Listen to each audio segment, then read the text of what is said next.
सरकार को हम चेतावनी दे रहे हैं कि आपका जो रणनीति है ना उसमें आपको बदलाव लाना पड़ेगा। अगर हमारे समाज का अगर हमें इग्नोर किया गया तो लोग नोटा भी दबा सकते हैं। जो हमारे देश पे हमला करे उसे करार जवाब दिया जाए। नमस्कार, आप देख रहे हैं द जेड प्लस। मैं हूं सिद्धार्थ और हमारे साथ जो शख्स हैं ये बहुत क्रांतिकारी आंदोलन करके और एक संगठन का विस्तार किया है। आप लोगों भी नाम सुना होगा, स्वर्ण सेना के ये अध्यक्ष हैं, भागवत शर्मा इनका नाम हुआ। बिहार के रहने वाले हैं। इनका जो आंदोलन है वो बड़े पैमाने पर बाकी बिहार छोड़ करके बाकी स्टेट पे भी इन्होंने आंदोलन किए हैं। इनसे हम बात करेंगे और जानेंगे ये स्वर्ण सेना है क्या और इस पार्टी का जो मेन मोटो है वो क्या है, किस तरह से ये आम जनता को हित में पहुंचा सकते हैं, या फिर जो युवा वर्ग इनसे जुड़ते हैं उनको किस तरह के इस पार्टी से जुड़ने के बाद फ़ायदा होगा या इस संगठन से जुड़ने के बाद फ़ायदा होगा। देखिए सिद्धार्थ जी, आपने पूछा कि स्वर्ण सेना है क्या, इसका लक्ष्य क्या है, इसका मोटो क्या है। सबसे पहले मैं बताना चाहता हूँ कि स्वर्ण सेना एक सामाजिक संगठन है और इस सामाजिक संगठन का निर्माण करना मेरा कोई ऐसा लक्ष्य नहीं था कि ऐसा अचानक से ये ऐसा हुआ। जिस तरह से समाज की युवाओं का शोषण हो रहा है, हमारा शोषण हुआ, हमें हमारी मंजिल नहीं मिली। सरकार का इस तरह का जो तरीका है लोगों का ठगने का, जो जिस तरह से समाज को तोड़ने का सरकार का प्रयास जारी है, मैं भी इन चीज़ों का शिकार हुआ। मेरे अंदर भी एक जिज्ञासा हुई कि अपने हक के लिए लड़ा जाए। हमारे पूर्वजों ने इस देश के लिए शहादत दी है, इस देश को बनाने में अपना एक बहुमूल्य योगदान दिया है। तो हमें भी आज वास्तविक में हमारे समाज को हर चीज़ों से दरकिनार किया जा रहा है। अपने हक के लिए आज युवाओं को आगे आना पड़ेगा। जिस तरह से मैं पूर्व में जनरल कंपटीशन की तैयारी में करता था, कई बार मैंने प्रयास किया, लेकिन सरकार की जो नीतियां हैं जिस तरह से बनाई गई है, जो परिवेश है, उसमें मैं असफल रहा। कुछ चंद नंबरों से मेरा चयन नहीं हो पाया। मैं उसी समय मैंने ठाना कि सरकार जो आरक्षण का लाभ दलित एवं पिछड़ा समाज को देती है, मुझे किसी समाज से कोई नफरत नहीं है, मेरे सब लोग भाई हैं। लेकिन जो आज स्थिति है, वर्तमान की जो स्थिति है, उसमें जिस तरह से हमें दरकिनार किया जा रहा है, हमारे वोट का इस्तेमाल सब लोग करते हैं और हमारा शोषण करते हैं, हमें दरकिनार किया जा रहा है। इन चीज़ों के लिए हमें भी खड़ा होना होगा। हमने युवाओं को जगाना शुरू किया। आज के 6 साल पहले से हर जगह पे जा करके हमने पटना की गांधी मैदान से शुरुआत की।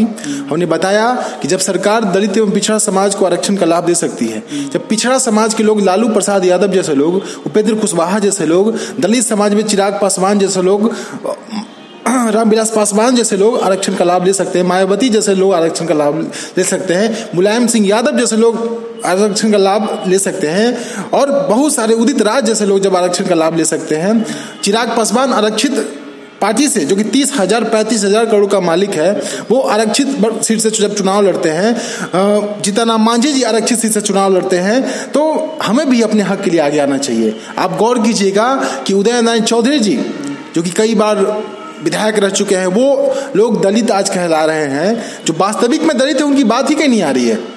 वो लोग भी आरक्षित सीट से चुनाव लड़ते हैं, लेकिन मुझे इससे कोई फर्क नहीं पड़ता, वो लोग कुछ भी करें। लेकिन जो हमारे समाज की जो स्थिति है, युवाओं एक रणनीति से हम लोग को दरकिनार किया जा रहा है। नौकरी से लेकर के हर चीज़ों हमसे छीना जा रहा है।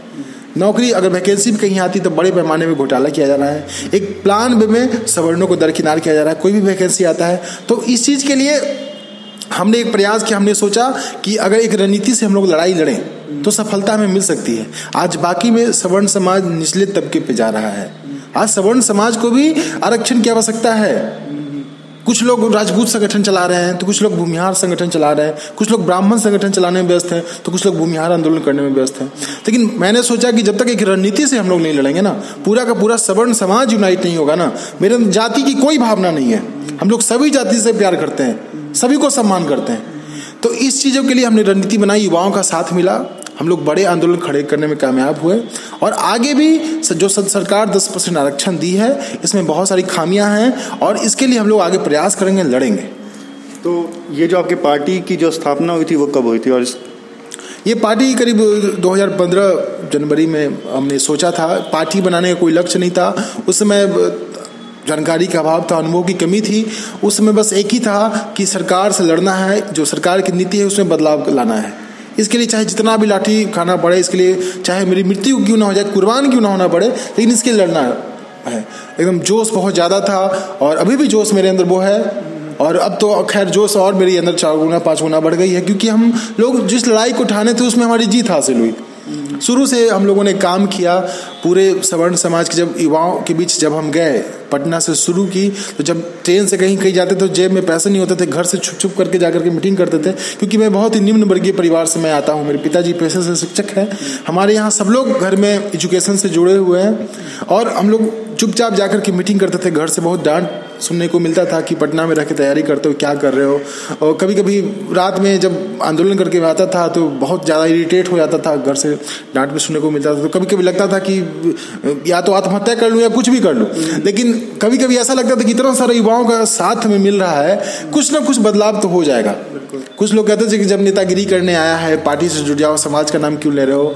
तो कभी कभी बहुत गलानी लगता था कि, लेकिन कुछ जब युवाओं का साथ जब पीछे देखता था कि हमारे पीछे हजारों युवाओं का जो हुजूम है, जब इनका विश्वास मेरे ऊपर है, जब ऐसा इन लोगों को लग रहा है कि मैं कुछ कर सकता हूँ, मैं इनके लिए हूँ, तभी तो ये लोग मेरे पीछे हैं। आज करीब बिहार, झारखंड, मध्य प्रदेश और 4-5 स्टेट में, यूपी में 5-6 स्टेट में हम लोग का संगठन है, जहाँ पे हम लोग बड़े स्तर पे और इसको फैला रहे हैं। जो सरकार की जो 10% आरक्षण जो सरकार ने दी है, यह नाम मात्र का एक आरक्षण का हमें ठप्पा लगाया गया है कि अब सवर्णों को आरक्षण का लाभ मिलेगा। लेकिन ऐसा कुछ नहीं, वास्तविकता में नहीं है।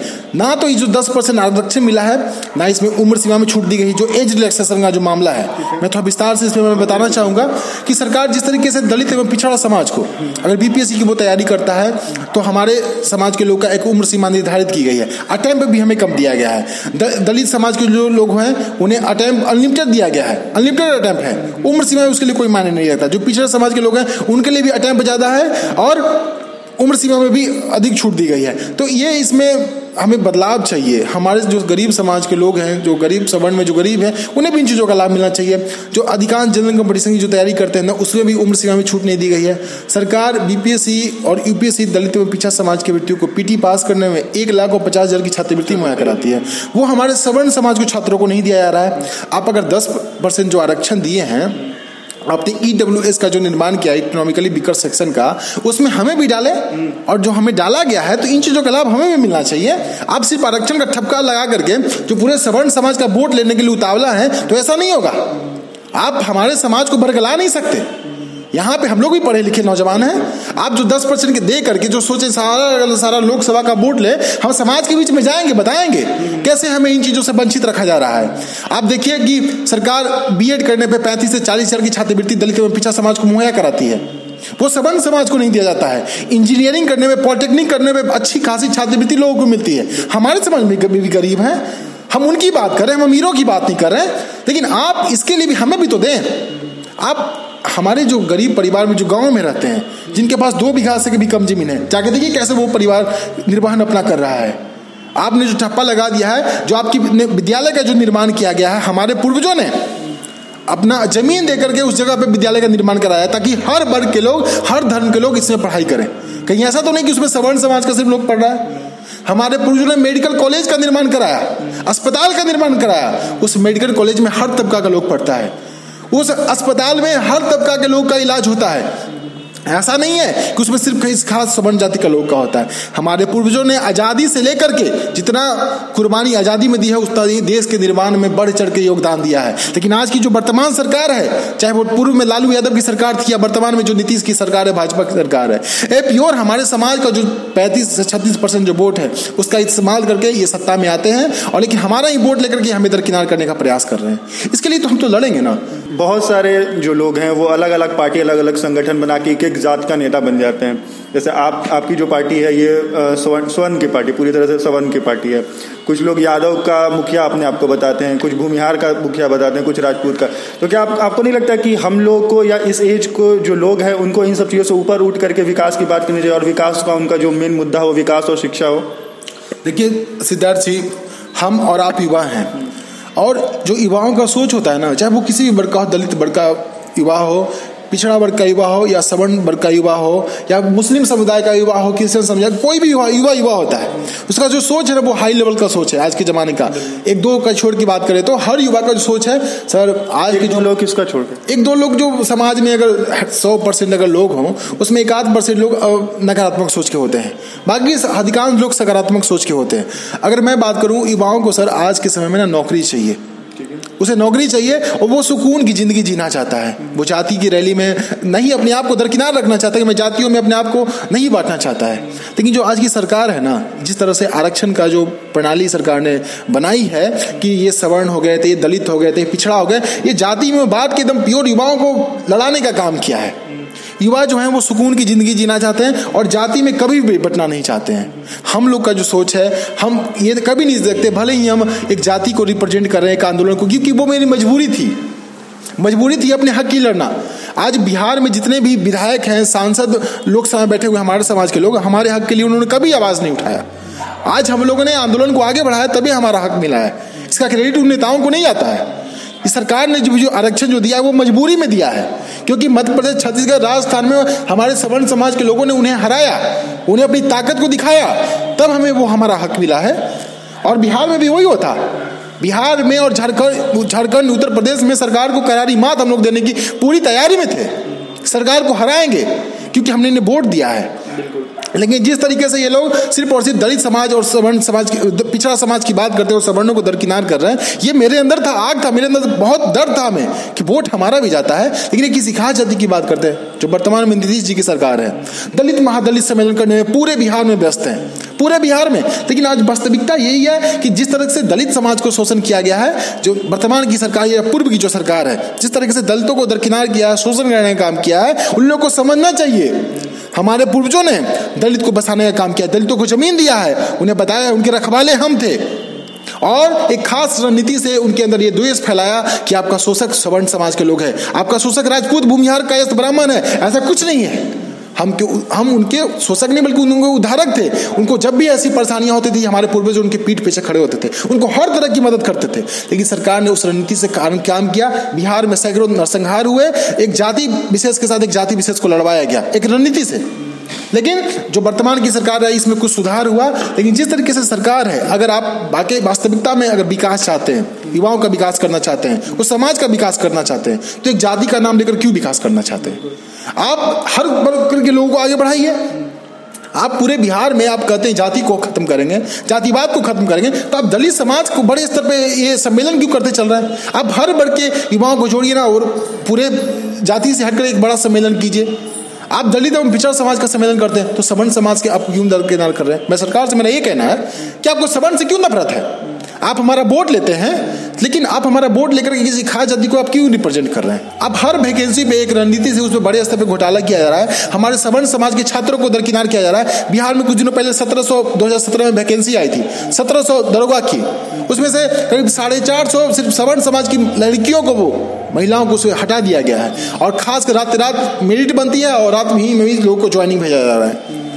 ये हो रहा है बिहार में। ऐसी कई एक वैकेंसियां है। 9600 जो वैकेंसी बिहार पुलिस का आया था, उसमें 4500 किसी खास वर्ग के लोग का नालंदा, मैं जाति का नाम नहीं लेना चाहूंगा, मुझे उस जाति से भी प्यार है, लेकिन कुछ खास जाति के वर्ग के लोगों का सिर्फ उसमें चयन किया गया है। एक जिला से 4500 लोग के लोग, 9600 वैकेंसी है तो 4500 किसी खास जाति के लोग का सिलेक्शन हुआ है और 63 जो सवर्ण समाज के लोग का। अब सोचिए कि हमारा समाज में इतना पढ़ने लिखने वाले लोग हैं, 9600 के वैकेंसी में सिर्फ 63 हमारे सवर्ण समाज के लोग का चयन होगा, सिर्फ 63। उस 63 में सिर्फ 5 पुरुष हैं, अच्छा, बाकी महिलाएं हैं। ये वास्तविक में अन्याय हमारे साथ हो रहा है। युवाओं को समझना पड़ेगा। हम राष्ट्रवादी हैं, हम देश के लिए लड़ने वाले लोग हैं, लेकिन जब जरूरत पड़ी तो हमें अपने समाज की रक्षा के लिए, अपने युवाओं की रक्षा के लिए हमें आगे आना पड़ेगा। ये हमारे युवा समझ भी रहे हैं। सरकार जो जातिवाद का बढ़ावा दे रही है, दलित समाज को सोचना पड़ेगा, उनका शोषण किया जा रहा है। आज आज़ादी को 70 साल होने को हैं। जो वर्तमान में राजनीतिक पार्टियां जो सक्रिय हैं, आज 70 सालों में अगर चाहते तो दलित समाज को कहां से कहां बदल जाती, उनकी स्थिति कहां बहुत बदलाव हो सकता था। लेकिन वो लोग सिर्फ और सिर्फ दलितों के जो पैसा होता है ना, जो इस देश का जो आय का स्रोत है, उस पैसा पे ये लोग अपना हक जमा लिए हैं और बस जातिवाद का नाम लेते, दलित पिछड़ा कभी करते हैं, कभी फॉरवर्ड और पिछड़ा करते हैं, और कभी पूरा सवर्ण और दलित करके लड़वाने का प्रयास करते, ताकि उनकी राजनीतिक चलते रहे। इलेक्शंस नज़दीक है, आचार संहिता लागू हो चुकी है, और जैसे कि पूरे मीडिया में ये खबर है, हमने भी कुछ स्टोरीज देखी हैं, हमने भी कुछ मीडिया का जो हम भी फॉलो करते हैं, तो उसमें नरेंद्र मोदी का जो चुनाव, जो उनका एनडीए जो लड़ेगी, वो 3 मुद्दों पर लड़ेगी। जैसे कि लोग बात कर रहे हैं कि एक स्वर्ण आरक्षण पे, दूसरा राष्ट्रवाद पे, इन सब जो मुद्दे होंगे, और जो इनकम टैक्स में उन्होंने छूट दी है, ये 3 मुद्दों पर लड़ेंगे चुनाव। तो इस पर आपका क्या कहना है? देखिए सिद्धार्थ जी, मैं ये बताना चाहूँगा कि जो सरकार है सरकार जो वर्तमान की सरकार है बहुत सारी बातों को लेकर के आई थी, करीब 15 लाख, लेकिन इन सब चीज़ों से हमें कोई फर्क नहीं पड़ता कि हम आएंगे तो काला धन को वापस लाएंगे। अच्छा, आपको फर्क नहीं पड़ता था कि वो काला धन आया या 15 लाख आया? सरकार जो बातें कर रही थी, क्योंकि हम लोग तो सब इन चीज़ों को समझते हैं, लेकिन कोई हमें फर्क नहीं पड़ा था। मैं उस बात पे आऊँगा, मैं जो बताना चाहता हूँ, करीब हर गाँव को गोद लिया जा रहा था। आदर्श ग्राम। हम लोग बहुत छोटे से परिवार में आते हैं, ज़्यादा बड़ा सपना नहीं देख पाते हैं, लेकिन मैं सरकार की बातों पे आना चाहूँगा। बहुत तरह का सोच था कि आएंगे तो पाकिस्तान को सबक सिखाएंगे। सर, हम युवा हैं, हम सूखी रोटी खा के निर्वाहन कर लेंगे, लेकिन हमारे फौज पे कोई अगर आंख उठाए ये हमें कभी मंजूर नहीं होगा। हमारे देश में कोई आंख उठाए ये हमें कभी मंजूर नहीं होगा, कभी मंजूर हमें नहीं होगा, चाहे वो कोई भी बड़का युवा हो। हमें जो देश से प्यार है, आज हमारे जो 60 से 70 सैनिक शहीद हो गए, सरकार जाती है और कुछ इस पर नहीं कर पाई, ये दर्द हमारे अंदर है। सरकार को इस पर रिएक्ट करना चाहिए था। अब पुलवामा पे एक घटना क्यों? अमेरिका, जब लादेन ने अमेरिका में घटना किया था, अमेरिका रातों रात लादेन को उठाकर कितने दिन बाद क्यों न खत्म? हाफिज सईद पाकिस्तान से गरज रहा है, पाकिस्तान भारत को फिर से नेस्तनाबूद करेंगे, वहाँ तरह तरह की अफवाहें फैलाई जा रही हैं और आप यहाँ हाथ पे हाथ धरे बैठे हुए हैं। करार जवाब उन्हें देना चाहिए था। मैं जानता हूँ कि हमारे देश में भी बहुत सारे ऐसे लोग हैं जो देश को तोड़ने का काम कर रहे हैं, आप उन पर भी कार्रवाई कीजिए ना। ये जो जिस तरह तरह की ग्रामीण योजना, काला धन सब आ जाएगा सर, लेकिन पहले अपने देश को सुरक्षित कीजिए। जो हमारे नौजवान हैं जो दिन प्रतिदिन शहीद हो रहे हैं, उनको सम्मान नहीं दिया जा रहा है। ये राजनीतिक लोग हैं, मुझे तो मेरे मुंह से आप शब्द निकलता है, मैं कंट्रोल किए हुए हूँ। हमारे एक फौजी पिंटू सिंह बेगूसराय के रहने वाले शहीद हैं, उस दिन भाजपा की संकल्प रैली थी। मुझे घिन आती है कि हमारे देश में ऐसे राजनीतिक लोग हैं, किसी ने एक जाकर उन्हें श्रद्धांजलि तक अर्पित नहीं की। तो विपक्ष के लोग तो गए थे, विपक्ष के लोग मजा ले रहे थे इसमें। कोई मदन मोहन झा जी गए थे, उनका वो उस कॉलेज में प्रोफेसर हैं, कार्यरत हैं, उनका सेंटिमेंट था, हर लोग का अपना विचारधारा होता है। लेकिन सोचिए, बगल में संकल्प रैली पटना के गांधी मैदान में हो रहा है और बगल में एक शहीद का जो देश के लिए शहादत दी है, उनका पार्थिव शरीर पटना एयरपोर्ट पे रखा हुआ है और किसी भी एक एनडीए नेता ने वहां जाकर अपना श्रद्धांजलि अर्पित नहीं की। रैली खत्म होता तब वो लोग पहुंचे हैं। पहले रैली इंपॉर्टेंट था कि पहले उस फौजी को सम्मान देना इंपॉर्टेंट था। एक युवा होने के नाते मेरा ये सोच है। मैं सरकार से न खुश हूँ, मैं चाहता हूँ कि हमारे देश पे जो आंख उठाए उसे करारा जवाब दिया जाए, जो हमारे देश पे हमला करे उसे करारा जवाब दिया जाए। मैं उस सोच के युवा हूँ। सरकार ने हमारे साथ भी छल किया। सवर्ण आंदोलन पे 10% का जो ठप्पा लगाया है, उसमें किसी प्रकार का हमें लाभ नहीं दिया जा रहा है। जो EWS का सर्टिफिकेट भी बन रहा है, वो बहुत सारे प्रखंडों में उसका निर्माण नहीं हो रहा है, फिर नहीं बना रहा है। बहुत सारे लोग का तो जानकारी भी नहीं है। सरकार ने बस लगाया कि 10% मिलेगा, लेकिन उसमें उम्र सीमा में छूट दी गई है, ना किसी प्रकार की परीक्षा शुल्क में छूट दी गई है, ना ही किसी प्रकार की छात्रवृत्ति मुहैया कराई जा रही है। तो सरकार किस चीज़ पे उसको युवा वोट दे? हम जाएंगे, युवाओं में जागृति फैलाएंगे, कहेंगे। क्या आप सोचिए, मैं ये नहीं कहूँगा कि इस पार्टी को वोट दो, इस पार्टी को वोट दो, लेकिन हमारे पास एक नोटा भी विकल्प है। अगर सरकार हमें इग्नोर करती है तो युवा दबाएंगे। अगर हमारे समाज का अगर हमें इग्नोर किया गया तो लोग नोटा भी दबा सकते हैं। मतलब चेतावनी है, एकदम चेतावनी है। सरकार को हम चेतावनी दे रहे हैं कि आपका जो रणनीति है ना, उसमें आपको बदलाव लाना पड़ेगा। और हमारा जो 32% 34% का आप वोट लेते हैं, तो हमारे हक की बात आपको करनी पड़ेगी। वो अब समय बदल गया है कि आप 4 को दलाल को खड़ा करके सबसे सवर्ण समाज को वोट ले लेंगे, वो अब ना होने वाला है। अब सवर्ण की जो वास्तविकता है, युवाओं का विचारधारा बदला है, युवा एकजुट हुए हैं। पूरा भूमिहार, राजपूत, कायस्थ, ब्राह्मण, सवर्ण, मुसलमान से लेकर हर कोई यूनाइट हो चुका है। हम लोगों ने उतना मेहनत किया है, सब लोग सवर्ण सेना के साथ खड़े हैं। और सरकार हमें अगर दरकिनार करती है तो उन्हें, जो हम लोगों ने सर पे चढ़ा के रखा है, उन्हें पटकने का भी हम काम करेंगे। चुनाव नज़दीक है, सवर्ण सेना अपनी जो उनकी मांग है वो उससे खुश नहीं है, तो उसको लेके क्या सरकार के अगेंस्ट में कुछ प्रोटेस्ट करेंगी? जो चुनाव अभी जो आने वाला है, जो एनडीए का जो चुनाव या पूरे जो देश में चुनाव हो रहा है, उसको लेकर कुछ प्रोटेस्ट? देखिए, सवर्ण सेना एक सामाजिक संगठन है। हम युवाओं के बीच जा रहे हैं, बता रहे हैं कि ये खामियां हैं, आप लोग सोच समझ के वोट करें। हम ये नहीं कहेंगे कि इसको वोट दें, लेकिन हम लोग का जो रणनीति है, हम लोग ने बैठक किया था, कल प्रेस वार्ता भी किया था, और हमने कहा है कि सवर्ण सेना किसी भी पार्टी को समर्थन नहीं देने जा रही है। हम उसी पार्टी को या उसी व्यक्ति को समर्थन देंगे जो हमारी मांगों को लोकसभा में उठाने का कार्य करेंगे। अन्यथा हम लोग, अगर निर्दलीय कोई व्यक्ति भी आगे आता है, अगर वो मजबूत हो, अगर लोकसभा में जाने की उसमें क्षमता हो, तो उसे हम लोग समर्थन देंगे। लेकिन वो हमारी मांगों को अगर लोकसभा में उठाएंगे तो। अन्यथा हमारे पास एक नोटा का भी विकल्प है, हम नोटा भी दबा सकते हैं।